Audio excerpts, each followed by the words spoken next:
即係點講咧？即係你係一個分析型啦，我哋用個性格嚟咁講嘅，就因為個運氣就唔算話好大影響嘅個嘴，當然即係見牙嘅咧係另一樣嘢啦。咁即係話通常薄嘴嗰啲咧，薄嘴唇即係比較薄啲嘅，係啦。你咧就好叻㗎啦，都係即係講嘢啊，啲理性分析啊各方面就叻啲。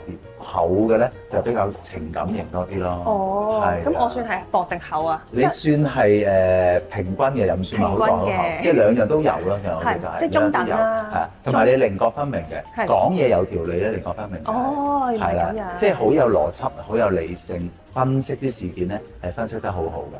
同埋有時咧，你嗰啲即係有時我哋叫做嗰條線咧，如果係好清晰嘅人咧，就邏輯好勁啦。但係如果有條線，但係又唔算好清晰嘅人咧，佢都係好叻嘅，就係話咧學少少嘢咧，又將學到嘅嘢咧化翻出嚟，即係學3成可以講7成㗎啦。人哋覺得你係專家㗎，即係你應該係有少少嗰種咁嘅情況。咁樣嘅，係啊，咁即係譬如我哋而家係有時有啲女仔係中意歐美風啊嘛，佢哋歐美風咧就會整到個嘴唇咧就再脹啲圓啲咁樣，會唔會好唔好嘅咧？